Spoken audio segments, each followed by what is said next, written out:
Hi people, welcome to the Run Testers, and in this video we are putting two big stack match cushion trainers up against each other. We've got the new On Cloudeclipse and the ever popular New Balance 1080 V13. They're both billed as good do-it-all daily trainers with a tilt towards the plush and cushioned. The New Balance is a long-standing veteran that's been somewhat rethought for 2023, last year now, while the Cloudeclipse is new to this end of the daily shelves, and it builds on the midsole tech that we first saw in the Cloudsurfer 7 with this kind of domino effect. So which one's best? Well, we've clocked the miles to find out. So watch on for our On Cloudeclipse versus New Balance 1080 V13 head-to-head.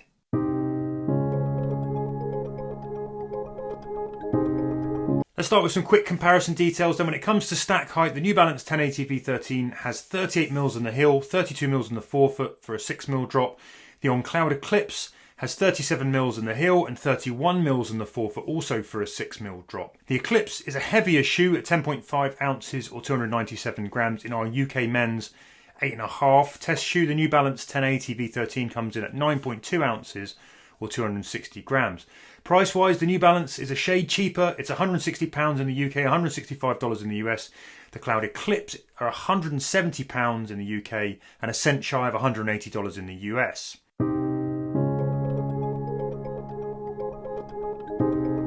Now moving on to a quick shoe whip round, then starting with the midsoles, and you've got similarly big stacks here. The New Balance 1080 V13 uses light and soft Fresh Foam X across the midsole, across that whole foot. And the On Cloudeclipse has a big wedge of Helium foam in this kind of Cloud Tech phase setup where the cloud elements collapse in sequence. Now the New Balance 1080 V13 has a wider forefoot and heel for a big broad wide cushion platform to run off. The Cloudeclipse is somewhat narrow overall. Both shoes use rockers to smooth the transitions. The 1080 has some stiffness in the forefoot as well to help you snap through each step. The Cloudeclipse actually has a speedboard plate that sits on the bottom of the midsole unit. You can actually kind of see it here. That's there to provide some stiffness to these foam elements. Up top, the Eclipse have dual layered mesh uppers. The New Balance has engineered mesh uppers that replace the looser, more flexible knit from the V12. The Eclipse has thinner, foot-wrapping, gusseted tongues that stretch down into an almost kind of half booty. The New Balance has more padding with a classic gusseted tongue. The New Balance's heel collars are also much more plush and padded, and the Eclipse is medium padded. And I'd say the heel counter in the 1080s is more rigid higher up the heel. There's more flex in the Eclipse, though there is an external heel clip to add some security right here. Now flip them over and you'll see that there's a pretty good covering of rubber on the outsoles. You can see the plate here in the Cloudeclipse, and there's this heel channel here that's a bit of a stone catcher. Meanwhile, the covering of New Balance endurance rubber on the 1080 is pretty generous as well, although there's sort of following this metatarsal flex groove design here that you can see on the bottom.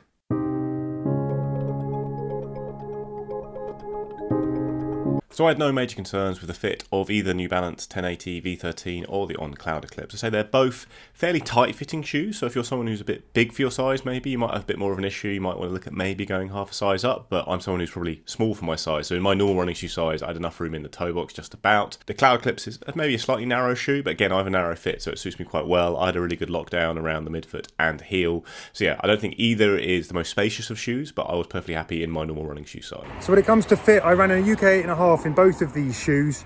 If anything, I would say that the On Cloudeclipse are a little bit more narrow across the midfoot and arguably into the toe box. Some of that comes down to the fact that I think the uppers on the NB 1080 V13 are a little bit more stretchy, a bit more flexible, so there's arguably ever so slightly more room, or a roomier feel at least, in the New Balance 1080 V13.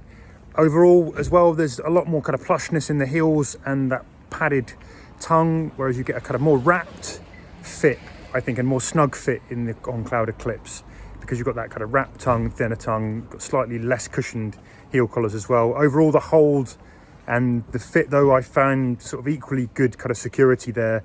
And in terms of what sizing to do, I think I would run true to size in both of these shoes. Maybe if you've got really wide feet, the Cloudeclipse might be a shoe that you might want to consider going half a size up in if you want a really roomy fit. But overall, I would recommend going true to size in both.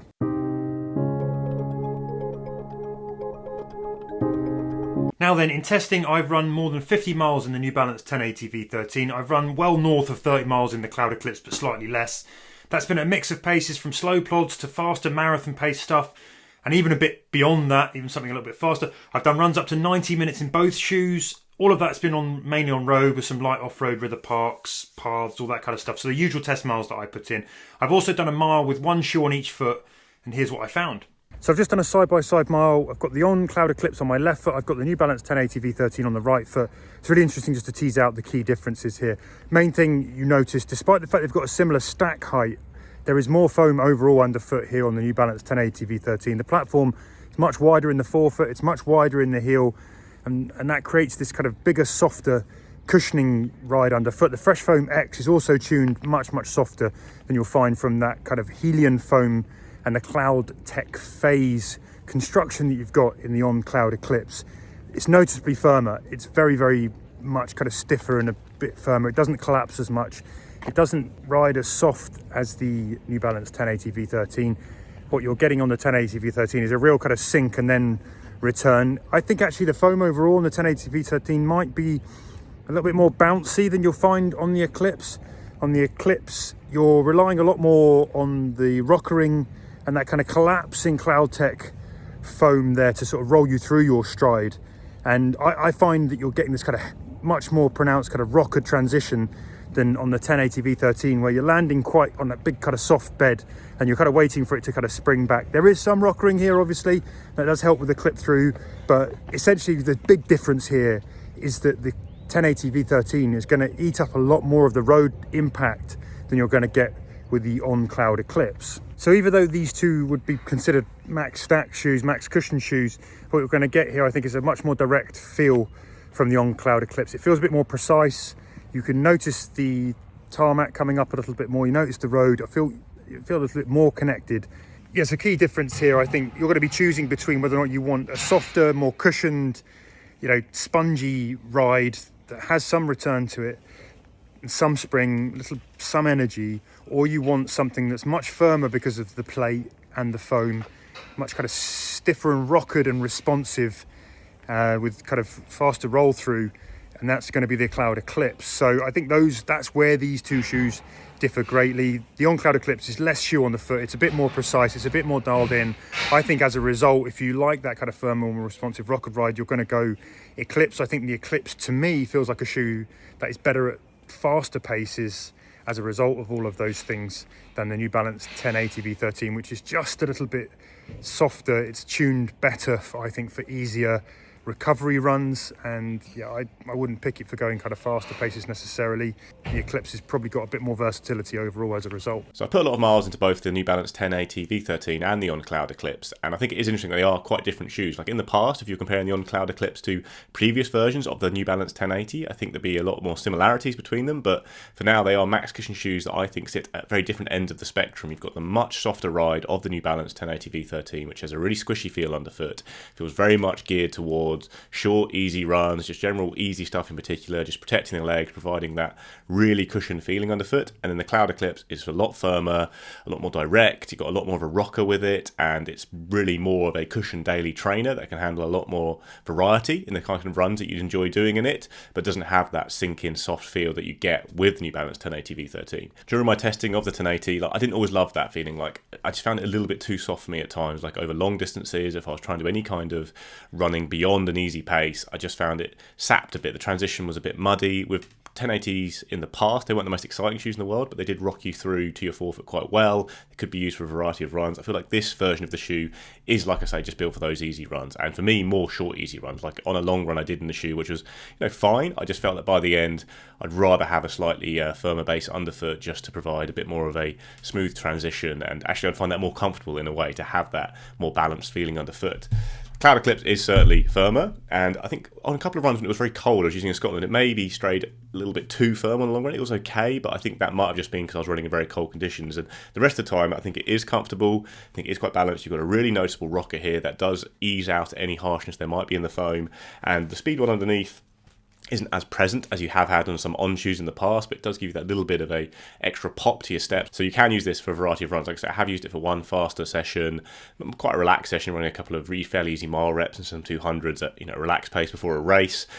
cruising through easy to steady progression runs, general daily training, I think it does it all really well. So I do think this is the more versatile shoe of the two, and the one I'd be looking at if you're looking at like getting a daily trainer that can handle a variety of runs. Also prefer its feeling for long runs, just because you have got that nice rockered ride. The way that this foam collapses into each other just create a nice smooth ride all round. So do think all round it's a more versatile shoe, but if you are just looking for a squishy max cushion shoe feeling underfoot, you can get it much more with the 1080.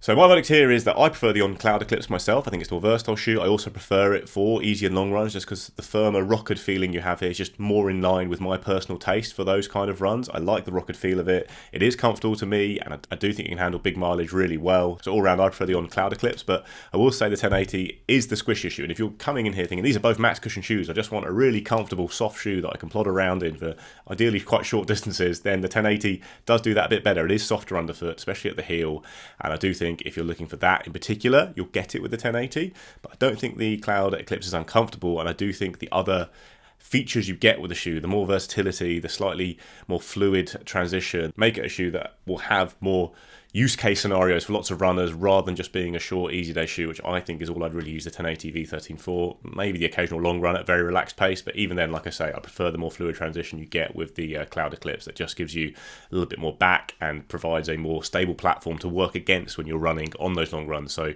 by the end of a long run, I was a bit more sapped by the 1080 than the Cloudeclipse. So yeah, I prefer the Cloudeclipse. Both are pretty expensive. I think the 1080 is a fair bit cheaper though, so maybe there's a case there if you're just looking for a nice easy day shoe for short runs throughout the week. You can save a bit of money and get the 1080, it'll do that job really well. But if you're looking for a more versatile cushion shoe that's going to really eat up a lot of mileage, especially in something like marathon training, this is a really good marathon training shoe, I think, because it can do big variety of runs aside from maybe your fastest workouts where you will want something faster and lighter and smaller, but the rest of the runs it will eat them up really well. I do think the Cloudeclipse is the stronger shoe all round and the one I prefer of the two. Verdict then, and the way I distinguish between these shoes is that the New Balance 1080 offer a softer, more pillowy ride. The Cloudeclipse doesn't have that squishiness to them. So if you're after a more sinky, protective ride, I would go for the New Balance 1080. If you like a little firmer, more immediate ride that relies much more on a rockered transition, the Cloudeclipse is the pick of these two. Now the Eclipse is more direct, it's more precise, and if you want a shoe with versatility that's tweaked to be better at faster paces, I would say go for the Cloudeclipse. If you want your versatility to cater more for the low and slow and easy, then I think the New Balance 1080 V13 probably does that a bit better. For me personally, if I have to choose one shoe out of these two, it'd be the Cloudeclipse. It's just more my kind of feel on the foot. I like the fact that it's a bit more dialed in, it's a little bit more stripped back. The ride underfoot as well, I think, I'm happy to do my recovery miles in a shoe that lets more of the ground come up. So I don't tend to search for that kind of road numbing pillowy ride that some sort of daily shoes offer. So while I like both of these shoes, I think that the On Cloudeclipse is the one that I would go for. It's £10 more expensive, but it just offers a bit more of a stripped back ride. So there you have it. That has been our head-to-head between the On Cloudeclipse and the New Balance 1080 V13. We hope you found it helpful. If you have any questions about these shoes, hit us up in the comments below.